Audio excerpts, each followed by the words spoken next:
to episode 3 of the show with no name. I'm your host, Mackenzie Thurkill, and with a new year comes a new season. So today we'll be talking about the draft, the upcoming season, and all about assistant coaches. So to help me with that, we have Bobby Murphy. Hello, hello. And Connor Smith. Hello. Gentlemen, how are you? Well, Happy New Year. Great. Happy New Year. Yes, Good to Happy see New you. Year. I know, I haven't seen you guys since last season. Oh, it's good to be back. It is. So we always start the show by asking what we all have in common. So I want you guys to see what you think. Do you know, is there like an answer? No, there's an actual answer to this. I did my research. You don't have a K in your name. No. Nope. Nope. The three of us have in common. Really? I have no idea. The two of us went to Southern New Hampshire. We did. We did both go to Yeah, I Southern did. Hampshire. You did not go to Yeah, Southern Hampshire. The answer is we all have tattoos. Well, yes, we all do. Oh, we do. Yes, we do. Yes, Very we do. good. Didn't think of that. Yeah, Didn't see, think of I'm that. trying to keep you guys on your toes. So let's start off with the draft. You guys were both just recently in LA for that. Any fun stories? Well, I think you have one. Mine are not fun. So. You're not fun? No, you well, can. we Yours didn't were actual business while Bobby was over here having fun. well, we didn't have any picks in the first 2 rounds. Correct. So we got all dressed up. I went to the draft and we were waiting to see, if anything came up, if any trades came up, and if any of the people we liked, that were worth trading up for. And we were pretty content with where we were at. And at one point, I looked over at Jason and I said, "My feet are killing me." So I had some new dress shoes on, and he's like, "Me too." So we compared blisters at the draft table. And Miles said, "Butter. You have to get butter Butter? to apparently grease the inside of my shoes." So he went back to the green room where all the food was and got a patty of butter and is rubbing butter on the inside and on my sock to try and alleviate the blister. But That means you guys are really good friends if he's bringing you butter. but it was to too help with late your because the blister had blisters. already so I have to wear flip-flops now to try and get that to, Oh, yeah. yeah. See, that's a girl struggle with heels. Blisters and shoes. Price Is of it? Beauty. Yeah. Price of beauty. It's a common occurrence. Can't imagine. Yeah. It's a painful life. Is it? Yeah. Hard? You have calluses? No. Okay. Okay, but we got a little sidetracked there. So- Let's get back to the draft. How do you guys prepare for the draft? Well, what we did is we did a lot of college scouting beforehand. We went out to major tournaments. We sent people, especially the OCB season ended before ours, so Rob and Ant went out and scouted college games, and we followed up. Then obviously we had a list going into the combine of people that we thought we liked. We used the combine as sort of a secondary validation of people that we liked, and then went on from there. We did our business as if we had picks in the first and second round, because you never know what could happen at the draft. So lots of meetings, lots of rating of players, lots of discussions, and trying to decide who should go where in our order. So we had our own draft board of people that we liked, and as they were picked or not picked, we go from there. And it actually was really helpful yesterday in the 3rd round, because we had about 7 or 8 guys on our big board who were still available. We ended up with one of the kids we really liked. So we're really happy and excited to get Danny where we did, because we think he's really good value. And what could you say about Danny and the type of player he is? I think he's one that fits our mold. He's an attacking guy. He's got really good feet. Likes to take people on. He's a left-footed kid who likes to play on the right, so he comes inside, and he's good enough on the dribble to commit people and then bring other people into the game. So I think he's one that could play probably any one of the 3 positions underneath the forward. But I think we're really excited to get him in and see what he can do at this level. Now, for the Pride, is it different, or is it kind of the same approach going in? We were kind of in the similar boat, not having picks in the first or second round. Obviously, it's not as many teams in our league as it is in the MLS, so it's half. So at least we were able to get a player, Danica, at the 22nd pick. Going to and doing all the scouting, we didn't travel as much to games. We went to games locally, but there's a lot of watching games on ESPN3. A lot of highlights that we got sent, like in the last 3 or 4 weeks before the draft. We're just getting bombarded with highlight videos and emails from coaches and players. So you're kind of just relying on those games that we watched on ESPN3. Like, I was sick of watching college soccer after a while. And the highlights, the highlights are a snapshot. And then you're just really talking to college coaches that you trust to see who they really rate and who, if things match up. And then going into the draft, we had a draft board as well. Like, we tried a mock draft. You're looking at all the websites of what other people think And then going into the draft, we did have an Excel sheet of players that we rated and how we rated them, and if they were on the board, where we would take them. And then so, as we're going through the draft, we didn't have picks for the first 22 picks. So we're just crossing off names. So Danica's name was there on that list. We thought she's the next best player there, and we took her. And then Nicolette was kind of the same. So it was kind of. Nobody really left. She was one of the good players that we rated, and she had dropped down, so we took her. Can't speak about what we're doing, but we potentially have another one coming in a trade. It's not been signed off yet, but hopefully this doesn't go to some inside scoop there to press before then. But so hopefully that comes off. I think it will, and we got some other things in the works. So, what can you say about Danica and Nicolette? Danica she's an interesting one. She's a goal scorer. She scores a lot of different goals. So if you watch her play, a lot of her goals are different. You watch a lot of players, they say they're very scoring a lot of similar goals. She scores different goals and good goals. They're easy on the eye to watch. She has a fantastic flip throw in. I don't know. I've seen that. I don't know how that is definitely a weapon for us. She gets it right into the box, so I'm sure we'll end up utilizing that, but that was definitely part of our highlight package. And Nicolette's just she's a very creative player. She ended up started playing more attacking at Penn State, but now she's kind of transitioned to be able to do both. So she's a good passer of the ball. So I think that's something fans can look forward to. She's an excellent passer, and hopefully they connect to each other, score some goals for us. That would be nice. As coaches, is the draft something you guys look forward to, or is it kind of something you just want to get past and get the season going? This is my first time, so to go through the draft process, so it was an interesting learning experience, and I think, I think the most challenging thing is just the sheer volume of players and the uncertainty. But I think if you do your homework, it's okay, and I think the draft is still a valuable tool. I think we have hopefully with the academy coming through, we'll have more and more homegrown players, and the draft will become less important to us. But I think there'll always be a place for those college seniors coming out, and we need to make sure that we're ready. What about you? Yeah, I like it. I mean, I like doing the homework and researching the players and seeing what's good, because I'm learning more and more every year. Obviously, I'm still new to the women's game, not new to coaching, but new to the women's game. So I'm finding out more and more about players every year. And for us, the college draft is still going to be relevant for a long time, because they're just starting the girls' DA system. So, hopefully they will push to having homegrown players for us at some stage, but it's not there now. But I also like you go into the convention and you can learn from other people. They have different presenters, different coaches presenting, and just all the mix and mingling with all the other coaches. So you see a ton of people that you haven't seen in a long time, and especially walking around with Tom, you can't get 2 feet without getting stopped and him knowing somebody. So that gets frustrating, but he's like the mayor. He's like the mayor of every city he goes into. So it's good, and you meet a lot of people, and it's good to network. So now let's switch gears to being an assistant coach. A lot of the time, the head coach kind of is the one in the spotlight and really everyone has all their attention on it. So as an assistant coach, what are kind of the things you guys do behind the curtain that a lot of people wouldn't know?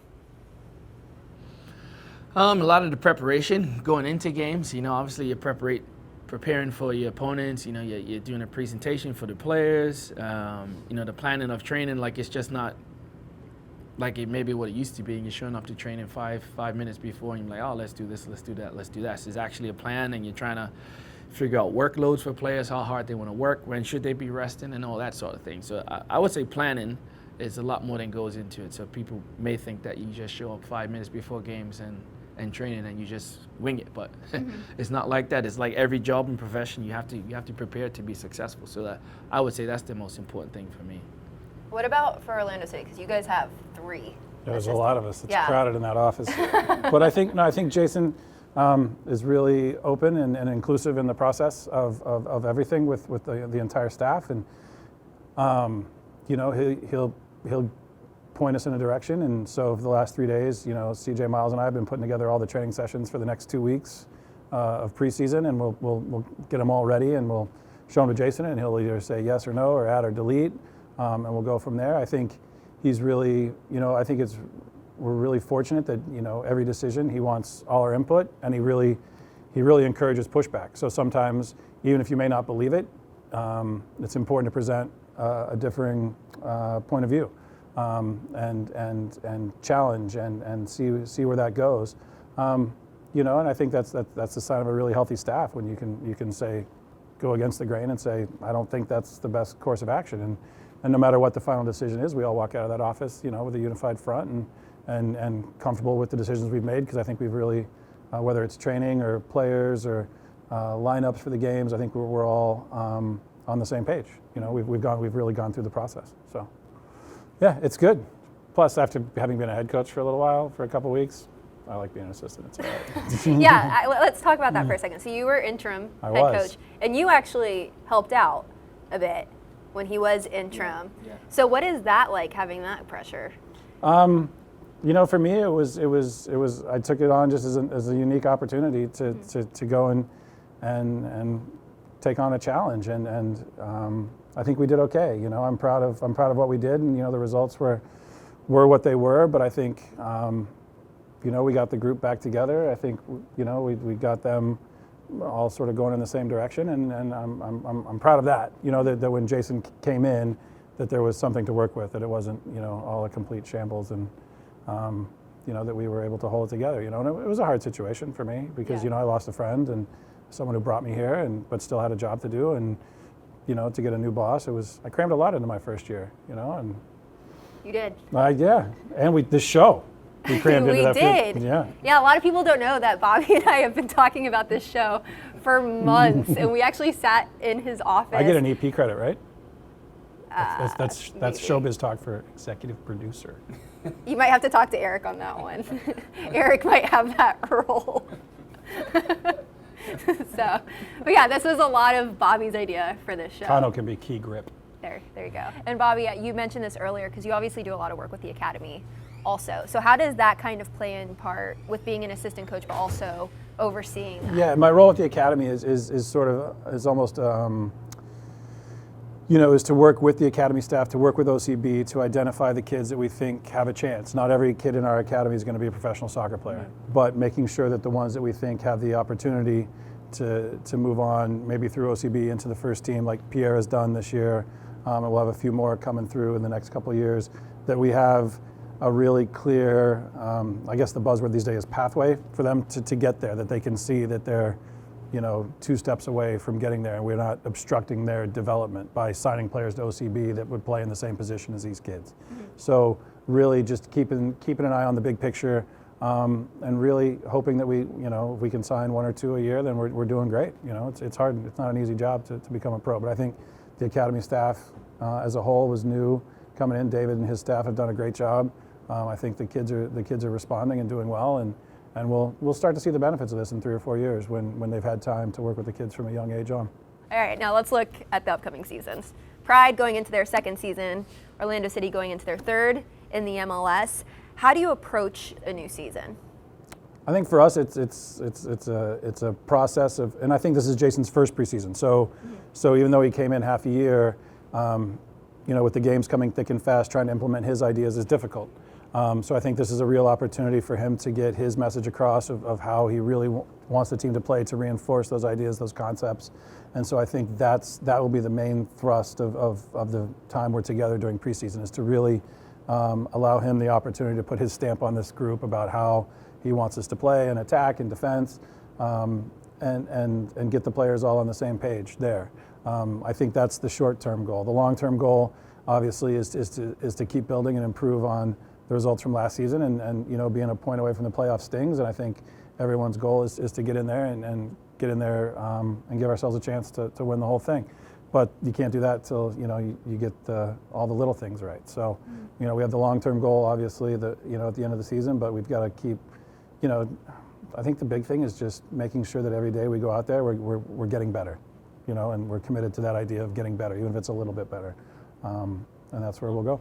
What about for Pride? Yeah, I mean, for us, I think going into this year, things would be a little bit more settled. Obviously last year, them announcing the franchise and whatever it was, October, November, everything just was hectic. I feel like getting there, looking at training fields and players coming and going with the Olympic year and then tournaments before that and leaving for preseason. So I think this year will just be a lot more settled in preparation for the season, and just looking to improve. I mean, last year I think the critical turning point in our season was right before the players left for the Olympics, and we lost to Portland after I think we outplayed them for like 75 minutes, and we were up 1-0. And then if we win that game, we're only 3 points behind Portland in second place. But then after that, we only won 1 game. So I think, you know, we were very close to being a pretty successful team, and I think we can do that again. So improving on what we were last year. So I think we're pretty close to being a very good team this year.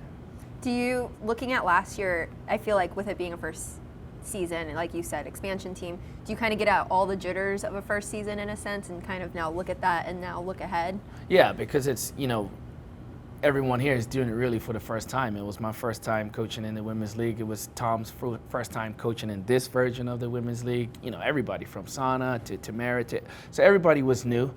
This year we have something to build on, and we know what to expect going into the season. So I think it'll be a lot easier for us this year, and it already feels a lot less hectic than it did this point last year. Like getting back from the draft, and you know, I'm learning players, I'm learning female players. So it just seems a lot different. I have a base to go out off of, and so does everyone else. So I think it'd be a lot smoother this year.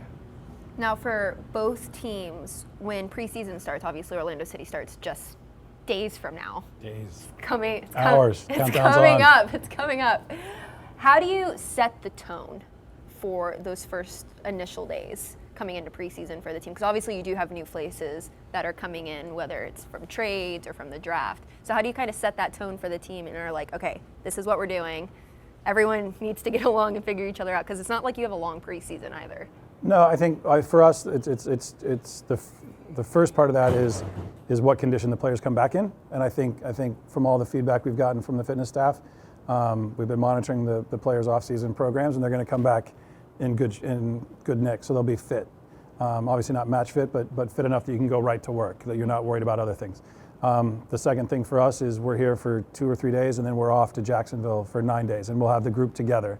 And I think we'll build in time to sort of get to know each other and that sort of thing. And I think, you know, it comes down, when it comes to the training part, it's our responsibility. And I don't know if this is true for you. I think that the biggest challenge of coaching pro players from having coached youth players for so long is making sure that you keep them engaged, that practice is stimulating and challenging and on point, so that they feel like they're benefiting from their time on the field. And I think if you can meet that challenge, then the other stuff will fall into place. It's when training is not organized and it's not sharp from a coaching perspective that it tends to disintegrate. So you know, the challenge is always trying to meet the players at their level for training, to make sure that it's. I always want them to leave thinking, yeah, that was worth my time. That was an hour and a half well spent. Mm-hmm. You know, so I think that's the big thing for us. Yeah, I would agree with that. The stimulating part, you know, I mean, I think you're dealing with a different player now than you were 10 years ago. Like, players now, they have access to so much information, with the fitness information, with the tactical information of all the tactical information that's available to them with the video. So players want to learn.